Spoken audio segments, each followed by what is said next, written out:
এরপরেও জাহান্নামে যাবে যারা, তারা হলো 17 শ্রেণীর লোক। আমরা এক নজরে আবারও বলে দিচ্ছি, হারাম খাদ্য যে গ্রহণ করে, 1, 2 আত্মীয়তার সম্পর্ক ছিন্ন করে যে, নাম্বার 3 প্রতিবেশীকে যে কষ্ট দেয়, নাম্বার 4 মা বাবার অবাধ্য সন্তান, মা বাবার কথা শোনে না সে, নাম্বার 5 উগ্র মেজাজি, তেড়া, গোয়ার, সবাইকে দমায় রাখে, এই টাইপের লোক।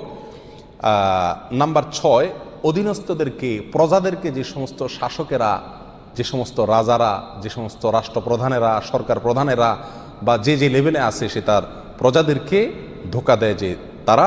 নাম্বার 7 অন্যের সম্পদকে অন্যায়ভাবে আত্মসাৎকারী ব্যক্তি। নাম্বার 8 উপকার করে কারোর খোঁটা দেয় যে ব্যক্তি, সে জান্নাতে যাবে না।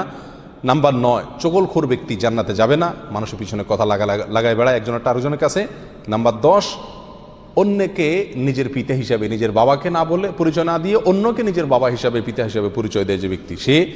নাম্বার 11 গর্ব এবং অহংকার করে যে ব্যক্তি, যার মনের ভিতরে অহংকার আছে, সেই জান্নাতে প্রবেশ করবে না। নাম্বার 12 রাসূলুল্লাহ সাল্লাল্লাহু আলাইহি সাল্লামকে যে ব্যক্তি ফলো করে না, তার নির্দেশকে মান্য করে না, সেই ব্যক্তি। নাম্বার 13 অকারণে তালাক কামনা করে, তালাক চায় যে মহিলা, সেই মহিলা। নাম্বার 14 দুনিয়াবি উদ্দেশ্যে যারা এলেম শিখে, কোরআন হাদিস শিখে, এলেম অর্জন করে, আলেম হয় দুনিয়াবি উদ্দেশ্যে, দুনিয়ার কোনো ধান্দায়, আল্লাহকে খুশি করা ছাড়া অন্য কোনো ধান্দায়, তারা। নাম্বার 15 চুলে বা দাড়িতে কোনো জায়গায় কালো কলব, পিওর কালো কলব ব্যবহার করে যারা, তারা।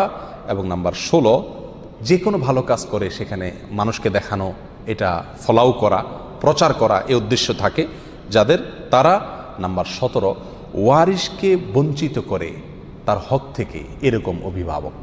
এই শ্রেণীর লোকেরা মুসলমান হয়েও জান্নাতি হতে পারবে না। আল্লাহ তাআলা আমাদের সবাইকে এই দুর্ভাগাদের তালিকা থেকে আমাদের নামগুলোকে বের করে আনার তৌফিক দান করুন।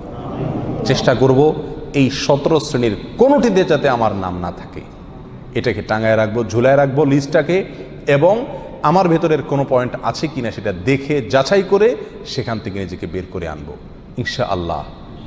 এরপরে আল্লাহ সুবহানাহু ওয়া তাআলার কাছে জান্নাত চাইতে পারবো, আশা করতে পারবো জোরালোভাবে। আল্লাহ সুবহানাহু ওয়া তাআলা আমাদের সবাইকে আখিরাতে কিয়ামতের দিন একেবারে ফার্স্ট চান্সে, প্রথম চান্সেই জান্নাত যেন আমরা লাভ করতে পারি, জাহান্নাম থেকে মুক্তি নসিব যেন হয়, সেই তৌফিক দান করুন। জাযাকুমুল্লাহ ওয়া আখিরু দাওয়ানা আলহামদুলিল্লাহি রাব্বিল আলামিন।